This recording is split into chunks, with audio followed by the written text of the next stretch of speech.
Hello wonderful people, it's Genevieve. In this video, we are going to draw watercolor acorns in Procreate. So let's open up the app, create a new canvas, and we'll start drawing. The first thing we are going to do is to create a new layer by clicking on the plus icon here, as well as selecting a nice brown color, almost orange color. And I will personally be using the Ultimate Watercolor Toolbox, which includes a bunch of Procreate brushes, a pre-textured watercolor file, and a lot of other cool things. I will link it in the description below, along with a promo code if you guys want to check it out. But you can still follow the tutorial using your favorite brushes, there is no problem with that.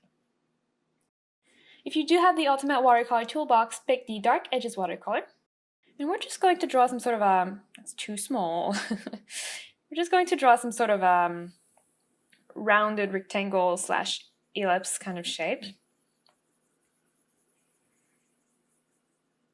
And we're also going to tweak it a little bit using the liquify tool here in the adjustment panel. Click on liquify and making sure it is set to push. We're just going to kind of get a little pointy bit out, just like this. We're also going to create a new layer and draw using a darker gray or type of brown. We're going to draw a hat kind of shape. I'm sure there's a better name for what that actually is, but I don't know that name. So I guess I'm just going to call it a hat. But you know, the darker part on top of the acorn. So just like this. And don't worry if there's an overlap. We're going to fix this in the next step. And also draw some sort of a little stem that comes out on top. Just one more. Third time's the charm, they say. Okay, like this. So like I just mentioned, we're going to fix the overlap. And to do that, you have two options. You can either use the water blender brush if you have the Ultimate Watercolor Toolbox, or the blending, like smudging tool here. And you're just going to blend this overlap. But this one, we're going to blend it using the body here, the body color. And also, I'm actually going to change to the watercolor wash for this one, because the brush has a little bit of color and it just looks a bit better. It's not just like a smudging tool, it also has some color to the brush. Yay! So we have our main acorn shape now. The next thing we're going to do is make it feel a bit more three-dimensional, because right now it's just flat and a bit boring, to be honest. And to do that, we are going to select the selection tool here, set it to freehand. And you're going to draw some sort of squiggly shape, focusing mainly on the bottom part of the body of the acorn. And you're going to feather that shape around somewhere between 20 and 30%. And using the adjustment panel here, hue, saturation, brightness, you're going to lower the brightness, which you see it creates some sort of a shadow in the bottom. And you can lift up the saturation too, or just a little bit. And then we're going to deselect and go back to the selection tool again and create a new selection this time, still using freehand. We're going to draw some sort of a ellipse here at the top that you're going to feather around 20 or 30% as well. And going back to hue, saturation, brightness, this time we're going to lift up the brightness. And this is going to make it feel like there's light hitting the acorn. Cool. If you do want a watercolor feel to your piece, you can also make just like a random squiggly selection here. Feather it quite a lot, so between 40 and 50%. And going back to hue, saturation, brightness. This time you can play with the hue a little bit and change it, just so you can kind of mimic what watercolor pigments would do. On paper, you know, you would have some sort of a color variation within your artwork.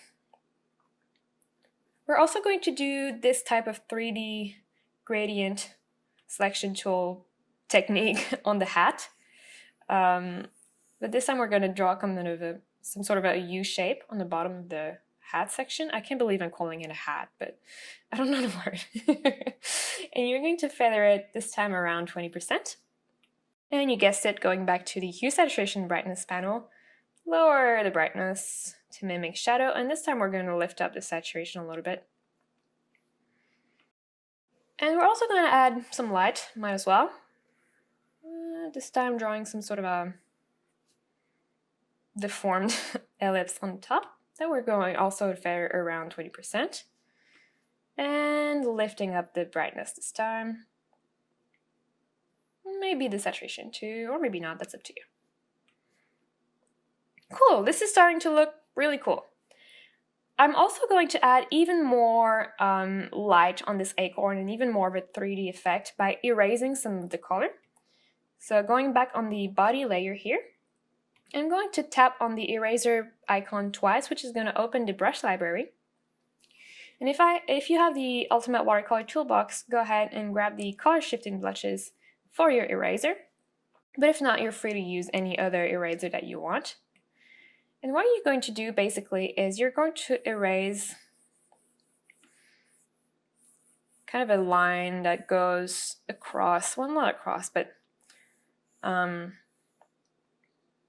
of follows the shape of your acorn. And you can erase the secondary one that is just a bit more pale, even closer to the edge.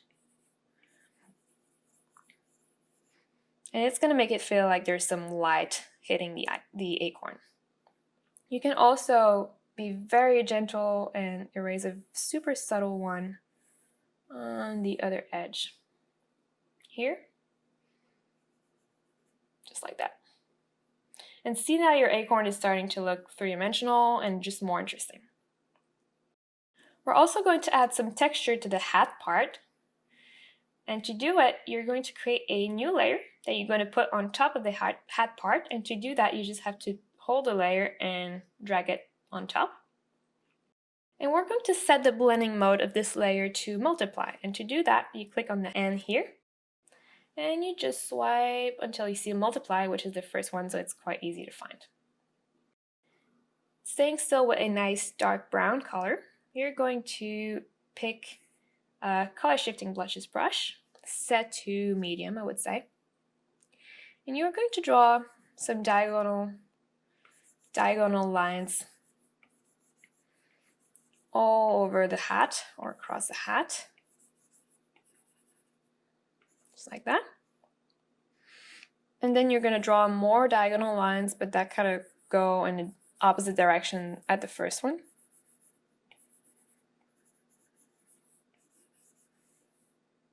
And you can also add just a little bit of texture on the stem here. And now you see your acorn has a lot of texture in the hat as well. Okay, there are a few little steps that I really love to do and that just make the piece look so much more detailed and interesting. The first one is to add the salt brush and the splatters. And if you've watched any of my other tutorials, you know that the salt brush is my favorite thing to do. So of course I'm going to do it here as well. So go ahead and in the Ultimate Watercolor Toolbox, select the salt brush. And this brush, the color doesn't matter, it's a transparent brush. All that matters is that you start from a blank space on your canvas and that you drag the brush towards the inside of the color. And you see it just adds some really cool white speckles. And you can do it twice using different brush size, just so you know that there's a lot of variation in the size. And I might also do it on the hat here, just because why not? And I'm also going to add some splatters. This time the color matters, so I'm going to pick kind of a rusty color here. And it's like the splatter brush. And just kind of adding some splatters sparingly around the acorn.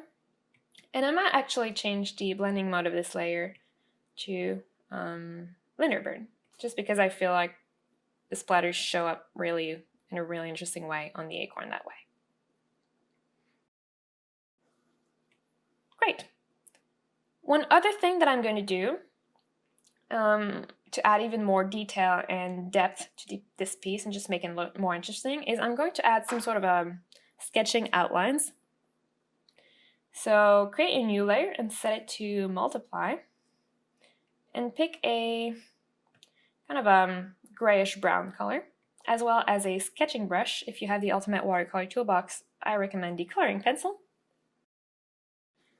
And you're just going to kind of roughly outline, not in a line art type of way, really in a more of a sketching type of way. You're going to roughly outline one side of your acorn, usually the side that is the darkest, so where your shadow is. You can do it on the hat part as well. Seriously, if anyone knows what this is called, please comment it below, because I have no clue. And I could have searched before, but I just didn't think of it, and now I need to know. So, if you know what this part is called, tell me, please. So anyway, and you can add some really small lines here at the top as well. And you can also add some cross-hatched shadows. And the way to do that is just kind of drawing a bunch of really short diagonal lines across your shape. And you want them to be kind of thin and just always in the same type of direction.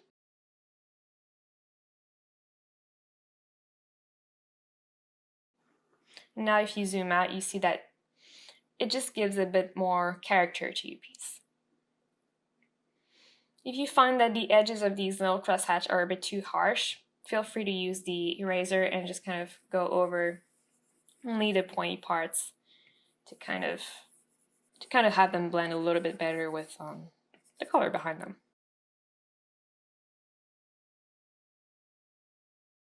So there you go, you have a watercolor acorn that you created entirely in Procreate. If you remember the example that I had from the start, here, there was also this nice oak leaf. If you want to learn how to draw this, I have another tutorial which I will link in the description below. And speaking of other tutorials, if you have an idea for something that you would like to learn to draw, make sure to comment below and I will add it to my list. And if you enjoyed this tutorial, give it a thumbs up. Otherwise, don't forget to subscribe because I put out new videos every week.